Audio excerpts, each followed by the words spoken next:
இந்தியாவிற்கு மேலும் வரியை உயர்த்துவேன் என்று ட்ரம்ப் கூறியுள்ளது அதிர்ச்சி அளிக்கிறது.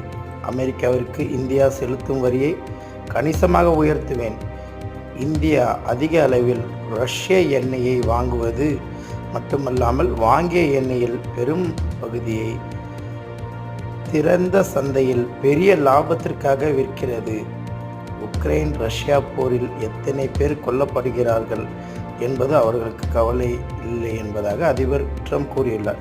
உக்ரைன் ரஷ்யா போரை பற்றி கவலைப்படுற ட்ரம்ப் ஏன் பாலஸ்தீன மக்களை பற்றி கவலைப்படுறதில்லை? ஏன் இஸ்ரேலுக்கு இராணுவ பலத்திற்கு ஆயுத உதவிகளை கொடுத்து பல பெண்களையும் முதியவர்களையும் சிறுவர்களையும் பொதுமக்களையும் கொன்று ஒழித்துள்ளார் என்பதை ட்ரம்ப் ஏன் சிந்திக்கவில்லை என்பதை நாம் புரிந்து கொள்ள வேண்டும். மேலும் நம்மளுடைய சேனலை சப்ஸ்கிரைப் செய்யும்படி அன்புடன் கேட்டுக்கொள்கிறேன்.